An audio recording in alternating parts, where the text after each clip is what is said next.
C'est Nelly Brossard, directrice associée VP Insurance chez Capgemini Invest et vice-présidente d'Insurtech France, qui est avec nous pour parler de cette mutation. Bonjour Nelly Brossard. Bonjour Martine. Alors, pouvez-vous nous présenter en quelques mots votre structure, Capgemini Invent, et votre organisation? Alors donc moi je suis donc directrice associée au sein de Capgemini Invent sur la partie assurance. Donc Capgemini Invent, c'est vraiment la marque d'innovation digitale et de transformation de tout le groupe Capgemini. Donc nous, ce qu'on fait, c'est qu'on aide vraiment au quotidien les décideurs, les chefs d'entreprise à concevoir le futur en fait de leur entreprise, leur avenir. Et pour ça, on va conjuguer à la fois des expertises en fait en termes de métier, donc en technologie, en data, en design notamment, et puis des connaissances sectorielles très approfondies, donc par exemple sur la partie assurance.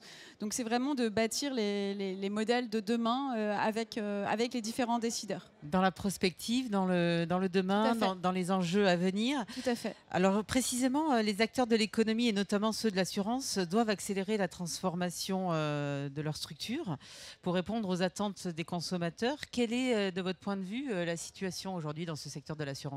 En fait, sur le côté consommateur, je vais un peu retenir deux points importants. C'est que le premier point, c'est qu'on vit vraiment aujourd'hui dans un monde où les consommateurs vont attendre des entreprises et dans la durée et de façon pérenne. C'est pas entre guillemets du bullshit. Enfin, c'est vraiment que ce soit dans la durée. C'est pas de la communication. Un engagement très fort. Une vraie en relation. Faveur des enjeux clés déjà. Donc les enjeux clés déjà de tout ce qui est environnement. Ça, on le voit beaucoup. De tout ce qui est lutte contre le chômage. Pouvoir d'achat, on voit en ce moment, c'est un gros sujet de rentrée, mais c'est un sujet dans l'absolu. Donc ils attendent ça, non plus seulement de l'État, des collectivités, mais aussi des entreprises. Donc ça, pour moi, c'est un premier point important dans les attentes des consommateurs. C'est une posture qui a changé, en fait. Oui, qui a évolué. ça a beaucoup changé. Ça fait quelques années, mais là, c'est vraiment très fort aujourd'hui. Et le deuxième point, évidemment, qu'on connaît tous, on vit aujourd'hui dans un monde digital, ça, on l'a déjà dit. Le consommateur, il est hyper connecté, il est informé, il est mobile. Donc les nouveaux usages et les modes de consommation, on ne peut même plus dire qu'ils sont nouveaux, en fait, ils sont là. Et en fait, ils sont ancrés aussi de façon très durable dans la vie des gens. Et ils attendent de la fluidité, de la simplicité, de la transparence, de la personnalisation du temps réel. Et donc, c'est vraiment les codes qui sont attendus. Et l'expérience client par rapport à ces codes, c'est devenu un vrai actif stratégique pour les entreprises. Donc ça, c'est vrai de façon globale. Et si je me tourne sur notre secteur à nous, qui était ta question de l'assurance, évidemment, le secteur, il n'y échappe pas. Les gens, ils ont une assurance, mais ils ont aussi une vie à côté. Donc, ils vont appliquer les mêmes principes à ce secteur. Et en plus, il y a des points qui sont spécifiques à l'assurance par rapport à ça. C'est que on a justement un environnement concurrentiel qui s'est très fortement intensifié dans l'univers de l'assurance. Je reparlerai tout à l'heure, il y a les GAFA, les constructeurs. Il y a une utilisation très forte du digital et des technos, donc les objets connectés, la blockchain, qui fait que tout ça, ça change dans cette concurrence. Et la concurrence, elle est devenue internationale aussi, y compris dans l'assurance, ce qui n'était pas toujours le cas jusque-là. Voilà. Donc, il y avait des grands assureurs internationaux, mais aujourd'hui, les acteurs, ils arrivent et ils se positionnent au niveau européen ou au niveau international. Donc ça, c'est un point important. Très intéressant. Et par rapport à ça, il y a des nouveaux risques aussi qui sont apparus. Donc tout ce qui est cyber-risque, tout ce qui est risque lié au changement climatique qu'on voit qui grossissent. Et puis, comme on l'a dit, les comportements et les attentes des clients ont évolué. Et ça veut dire des demandes de formes adaptées d'assurance. On voit de l'assurance à la demande qui se développe, de l'assurance comportementale. Donc, si je cite ces deux exemples, voilà, quand je dis à la demande, c'est à l'usage aussi, du comportemental. Donc ça aussi, c'est nouveau parce qu'avant, voilà, on avait une prime pour un an et puis elle était renouvelable et puis voilà. Donc ça change. Et donc, par rapport à ce que je disais précédemment, aujourd'hui, on a des attentes qui sont fortes. Donc sur ces sujets de proximité, de relation, sur ces sujets de pouvoir d'achat, d'éthique, et on a les besoins très forts des grands groupes d'assurance de se transformer sur toute la chaîne de valeur, vraiment pour répondre à ces attentes des clients. Multiples que vous avez tout à fait bien mises en perspective. Alors justement, quels sont ces nouveaux acteurs sur le marché de l'assurance, notamment les InsurTech, AssurTech, c'est comme ça qu'on les dénomme désormais. Alors oui, ça dépend si on est plus anglophone ou francophone. Donc en France, on va souvent parler d'AssurTech. Dans le monde, on va parler de InsurTech, enfin anglo-saxon. Donc c'est les acteurs qui arrivent et qui proposent via le digital, en fait, qui améliorent la valeur client, en fait, et qui répondent à un certain nombre de pain points des clients. Mais qui souvent, ces acteurs, j'y reviendrai. Pain point, ça veut dire pardon, des points de difficulté, des irritants rencontrés par le client, notamment dans les parcours clients, mais qui permettent d'aider surtout, et ça j'y reviendrai, d'aider les acteurs à se digitaliser en fait, parce que c'est surtout ça, c'est à travers ce qu'elles apportent, elles vont permettre par des coopérations d'aider les assureurs à se digitaliser. Donc ce qui est important, c'est que on a un environnement concurrentiel, ce que je disais tout à l'heure, qui a changé. On a les GAFA qui sont arrivés sur ce secteur, les Amazon, les Google, etc. s'implantent avec un peu des allers-retours sur des sujets, mais sont globalement vraiment à craindre sur ce secteur. Ils sont dessus, s'y intéressent, ils investissent depuis de nombreuses années, ils ont des atouts, ils ont des moyens, ils ont des bases de données clients. Mais est-ce qu'ils sont suivis par les clients aujourd'hui, les parts de marché C'est un vrai sujet de concurrence. On a les constructeurs auto, on a plein d'acteurs, je ne vais pas tous les lister, mais on a beaucoup de constructeurs comme Tesla ou d'autres qui se positionnent aussi là-dessus. Donc on a cet environnement qui a bougé. Et les InsurTech qui sont là aussi, qui arrivent. Et ces InsurTech, elles ont vraiment un apport pour moi qui est crucial et vraiment indéniable pour contribuer en fait à ce changement sur toute la chaîne de valeur de l'assurance. Et c'est une des composantes, c'est pas la seule, il ne faut pas résumer ça aux InsurTech, mais c'est une des composantes de cette transformation du secteur de l'assurance. Et en fait, elles apportent une certaine forme d'innovation, elles apportent on va dire une forme de disruption et un vrai nouveau souffle dans ce secteur de l'assurance, et elles aident à travers la data, leur vélocité, leur efficacité, les grands acteurs à répondre à ce que je disais tout à l'heure, aux attentes de simplicité, de réactivité, de flexibilité des consommateurs. Le marché a évolué finalement. Et elles savent effectivement coopérer avec l'ensemble des assureurs sur le marché pour les aider en fait à se transformer. Et c'est ça qui est intéressant, c'est qu'elles sont avant tout en fait un peu des partenaires dans cette transformation et dans ces changements. Enfin, vraiment, c'est ça qu'elles apportent aujourd'hui. À 95%, elles sont partenaires des assureurs pour les aider à se transformer. C'est ça qui est super important. Ouais, on voit que finalement, cette dimension technologique, elle vient aujourd'hui servir une nouvelle maturité renouvelée au sein de ce secteur de l'assurance. Et effectivement, alors vous décrivez des startups présentes sur toute la chaîne de valeur, de la tarification à la gestion, en passant aussi par la réassurance. Est-ce que cette dynamique des InsurTech, elle ne fait que commencer? Comment vous la qualifieriez, cette dynamique? Disons qu'elle a bien commencé. On est dans une phase, on va être dans une phase de certaine maturité au niveau mondial et au niveau de l'Europe et de la France. Il y a une vraie dynamique qui est extrêmement forte. Aujourd'hui encore, si on prend la France, la plupart d'entre elles, et même dans le monde d'ailleurs, sont focalisées sur on va dire la distribution. On connaît tous les néo-courtiers, ce qu'on appelle les néo-courtiers, comme Lovis, comme Plus Simple. Donc, c'est des acteurs qui sont sur la distribution pour apporter de la simplicité, de la fluidité, de la transparence sur ce maillon de la chaîne, en mettant vraiment l'expérience client au centre. Donc, c'est un peu comme ça, si on fait le parallèle, que ça a commencé aussi pour la banque. C'était se focaliser sur la distribution. Mais comme tu disais, il y en a d'autres qui maintenant sont aussi sur la relation client, des acteurs comme Zelrose qui sont assez importants aujourd'hui, qui aident à comprendre les besoins des clients, qui aident à améliorer on va dire, la qualité des conseils qu'on apporte aux clients et d'augmenter tout ce qui est par exemple cross-selling, upselling, c'est grâce à la data et à l'IA. Ou des gens comme Minalea qui sont intéressants, qui permettent de faire vraiment du conseil augmenté via la data et l'IA. Donc on a ce sujet distribution, on a le sujet relation client, on a des sujets sur la tarification, comme tu disais, avec des acteurs, je ne vais pas tous les citer, mais comme Accurate, qui est hyper intéressant, qui modélise vraiment les risques et qui permet d'avoir des solutions innovantes aujourd'hui pour couvrir certains risques ou aider à couvrir des risques classiques. On a des acteurs comme Descartes, Underwriting, je ne sais pas si tu connais, sur des sujets très spécifiques comme les catastrophes naturelles. D'accord. Qui sont un des gros sujets qui permettent vraiment d'avoir des solutions intéressantes de tarification et de modélisation pour ces risques à partir des données météo. Donc on a le sujet tarification, on a le sujet de la fraude et des sinistres, qui reste un des gros irritants, je vais dire en français, des assureurs. C'est mieux que Pain Point.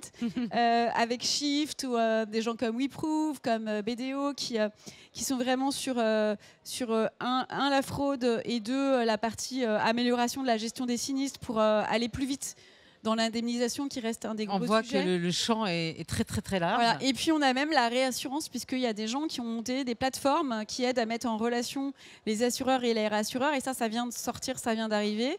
Et pour finir, si on parle de la chaîne de valeur de l'assurance, on a aujourd'hui quelques insurtech qui sont devenus des néo-assureurs, donc qui ont l'agrément au niveau de l'autorité de contrôle de l'assurance et qui permettent de maîtriser l'ensemble de la chaîne. Donc on a des acteurs comme Sena, Alan qui est très connu. Qui intervenait tout à l'heure. Voilà, et on a Achille aussi plus récemment et Mila aussi qui est un petit acteur qui est arrivé il n'y a pas longtemps. Donc on voit qu'il y a aussi, comme dans d'autres pays dans le monde, des acteurs qui maintenant commencent à être complètement assureurs, comme on dit full stack en anglais, qui ont l'agrément d'assurance et qui sont assureurs de plein exercice en français. Et donc ça c'est hyper important parce que ça leur donne la maîtrise de bout en bout des risques et ça permet de faire plus avec de choses. un ADN extrêmement digital, provenant du monde digital. Et juste pour finir, Martine, au sein en plus de mes activités de Capgemini, moi je suis vice-présidente d'une association qui s'appelle InsurTech France. Pour répondre à ta question sur la dynamique, cette association elle est créée en 2020. On l'a créée en 2020 et en fait aujourd'hui elle regroupe plus de 200 acteurs.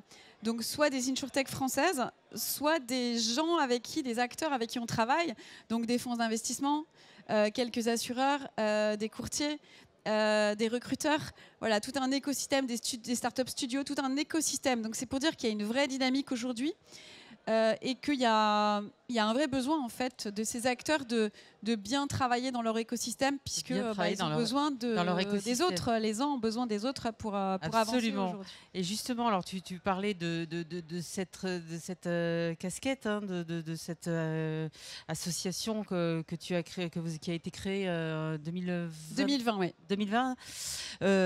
Ça met en exergue la nécessaire collaboration finalement d'acteurs traditionnels avec ces insurtech qui apportent des nouvelles manières de travailler. Comment tu qualifierais justement la nature de cette collaboration et comment est-ce qu'elle évolue ? C'est ce qu'on a commencé un peu à évoquer. Les différents acteurs ont vraiment besoin les uns des autres en fait. Donc pour faire face à la concurrence, pour faire face aux besoins, à la réponse aux besoins et aux attentes des consommateurs, pour faire face à leurs besoins de plus d'efficacité, de personnalisation. Donc tout ce qu'on a dit. Donc les assureurs classiques, ils ont une expérience, ils ont des réseaux de distribution, ils ont une force de frappe, ils ont un impact important. Et elles, les insurtech, elles ont la data, l'IA, la vélocité, la créativité, la rapidité. Et donc, les deux doivent travailler ensemble et travaillent de plus en plus ensemble. Le maître mot, c'est vraiment la collaboration. Il n'y a plus de sujet de réelle concurrence comme on l'a pu le voir au début avec de la méfiance.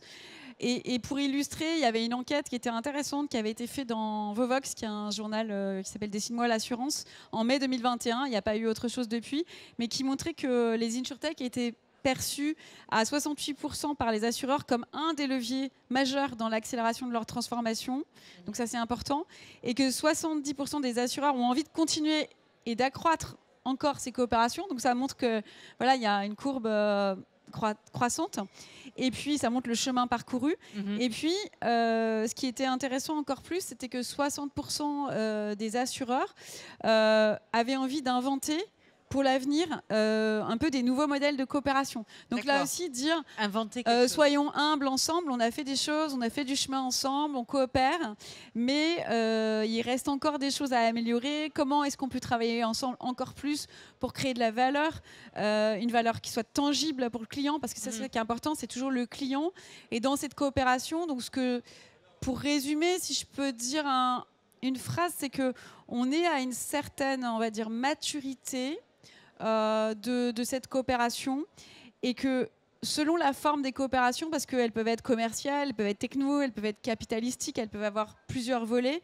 On est dans une maturité aujourd'hui. Cette maturité, elle permet d'accélérer plus, d'innover. Et aujourd'hui, ce qui est intéressant, c'est qu'on commence à parler vraiment de ROI, de valeur ajoutée, avec des acteurs qui ont éprouvé, je parlais tout à l'heure de Accurate, d'acteurs comme aussi Zelrose, enfin il y en a plein d'autres, mais c'est des technos et au service des assureurs qui sont totalement éprouvés et qui permettent aujourd'hui d'avoir un ROI. Et on n'est plus dans l'époque et on est vraiment dans des sujets où on a passé voilà, l'étape donc on est d'après. passé à une maturité. Après, il y a encore des choses à améliorer, on l'a dit, et notamment sur l'organisation, c'est-à-dire que les assureurs continuent à s'adapter bien à la temporalité des insurtech qui est un petit peu différente quand elles travaillent avec elles. Et puis aussi sur l'ouverture, il y a moins une culture, on va dire, d'ouverture à la diversité, à la mixité des profils, qui est plus le cas à la porosité en fait des différentes compétences. Il y a moins cette habitude de travailler avec des profils très très variés, qui est celle des petites boîtes et des insurtech, enfin des startups en général. Et ça, c'est un sujet pour les assureurs.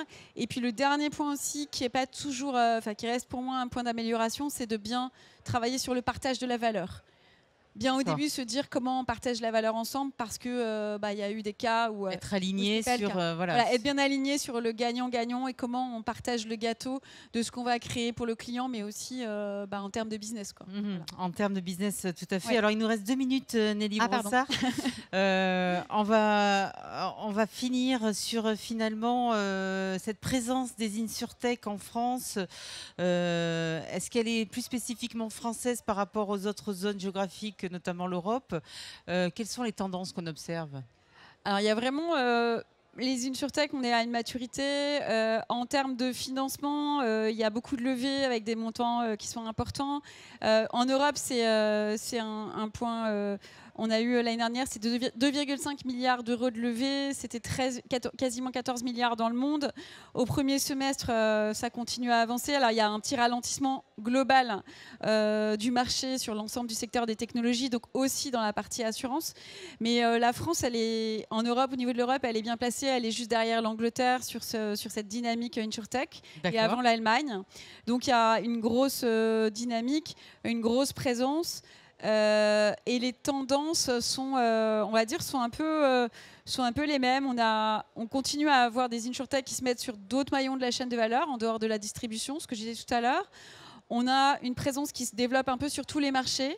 Au début, on était plus sur l'assurance dommage, donc l'auto, l'habitation. Maintenant, on est aussi sur de l'assurance vie, enfin sur d'autres éléments de la chaîne d'activité. Et ce qu'on voit en termes de tendance un peu partout, c'est qu'on a beaucoup d'offres maintenant qui sont centrées sur de la prévention, notamment avec les objets connectés. Donc ça, c'est un point important. On a beaucoup de sujets sur les nouveaux risques. Tout ce qui est cyberassurance, c'est un vrai sujet. Sur les PME, parce que c'est un sujet complexe avec beaucoup de niveaux différents. Donc le digital permet d'aider pour mieux assurer, mieux couvrir les PME. Et on a un gros sujet sur le paramétrique. Ce que je disais tout à l'heure, le paramétrique, c'est des indices qui sont définis en amont, par exemple au niveau climatique. Par exemple, on dit si ça fait telle température, on va on va indemniser à telle hauteur de façon automatique. Et tout est prévu en amont. Donc ça se développe beaucoup. Et puis évidemment, tout ce qui est assurance embarquée. Ça aussi, c'est un gros sujet. Donc l'assurance qui est dans les produits au moment intégré comme une voiture, il y a l'assurance qui est embarquée dedans. Et donc ça, c'est vraiment des tendances qui se font en France, mais aussi sur l'ensemble du marché mondial. Parfait, on est pile poil dans le timing. Merci infiniment, Nelly Brossard, pour cet échange vraiment éclairant sur les enjeux de la transformation en cours dans le secteur de l'assurance. On laisse passer un petit flash, vous connaissez désormais le principe, et on se retrouve juste après. Merci à vous. Merci Martine.